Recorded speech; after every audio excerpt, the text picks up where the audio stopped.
बद्रीनाथ जी की कथा। नर और नारायण पर्वतों की गोद में समुद्र तल से लगभग 3583 मीटर की ऊंचाई पर बसा मुक्तिप्रद परम पुनीत श्री बद्रीनाथ धाम विद्यमान है।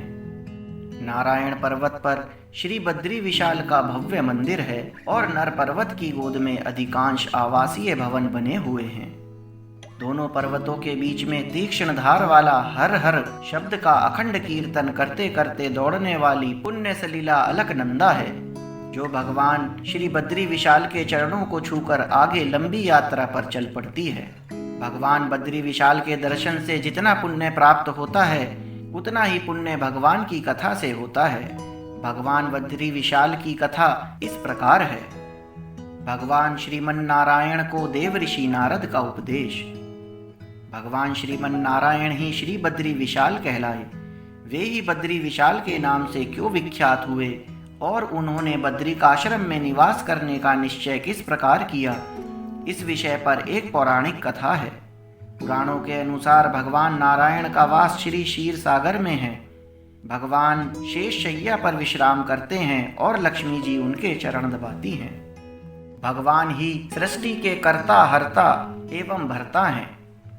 लेकिन एक बार देवऋषि नारद को भगवान के शेष शैया के तौर तरीके पसंद नहीं आए और उन्होंने भगवान नारायण से कहा, हे भगवान, आप जगतपति ईश्वर हैं। आप जो कार्य करेंगे वह संसार के लिए आदर्श होगा और संसार वही कार्य करेगा।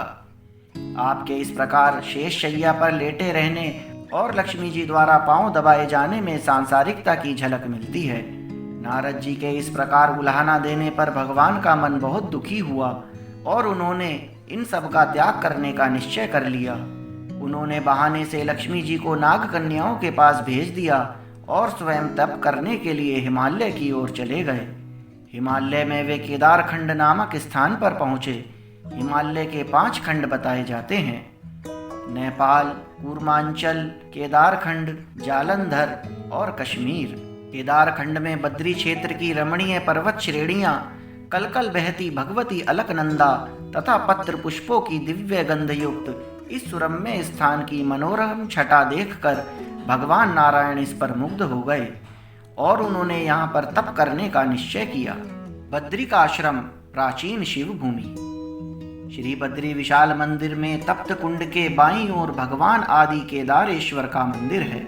बद्रिकाश्रम में आदि केदारनाथ का मंदिर होने के संबंध में पौराणिक कथा है। स्कंद पुराण के केदारखंड नामक भाग में बद्रिकाश्रम को शिवजी का प्राचीन निवास कहा गया है। इसका प्रत्यक्ष प्रमाण श्री बद्री धाम के समीप श्री आदि केदार के मंदिर का होना है। श्री तत्र केदार रूपेण मम लिंगम प्रतिष्ठितम केदार दर्शनात् स्पर्श दर्शनात् भक्ति भावतः कोटि जन्म कृतं पापम भस्मी भवति तत्क्षणात् कालामात्रेण तिष्ठामि तत्र क्षेत्रे विशेषतः। स्कंद पुराण अध्याय 2 श्लोक 13वां व 14वां। जब भगवान नारायण तप करने का निश्चय कर यहाँ आए तो उन्होंने देखा कि यहाँ शिव जी का अधिपत्य है। वे देवी पार्वती के साथ यहाँ निवास करते हैं। भगवान समझ गए कि यह शिव जी का निवास स्थल है और वे सरलता से यह स्थल नहीं देंगे। अतः उन्होंने युक्ति से काम लिया और वे नन्हे शिशु का रूप धारण करके शिवजी के द्वार पर हाथ पैर मारकर रोने लगे।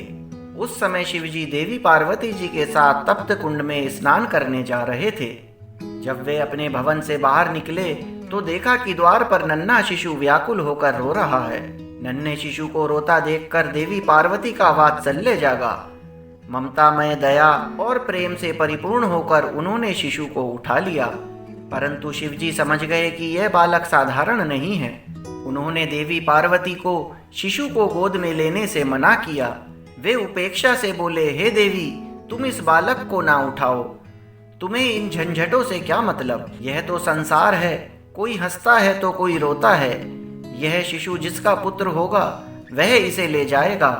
आओ हम चलें, स्नान में विलंब हो रहा है। परंतु दया से परिपूर्ण हृदय वाली माँ जननी भला कब यह मानने वाली थी। उन्होंने बड़ी दीनता से कहा, हाय नाथ, क्या आप में थोड़ी भी दया नहीं? देखिए तो कैसा सुंदर शिशु है। यह ठंड से व्याकुल है। क्या संसार के आश्रयदाता आप इसे आश्रय ना देंगे? कथा अगले अंक में जारी रहेगी।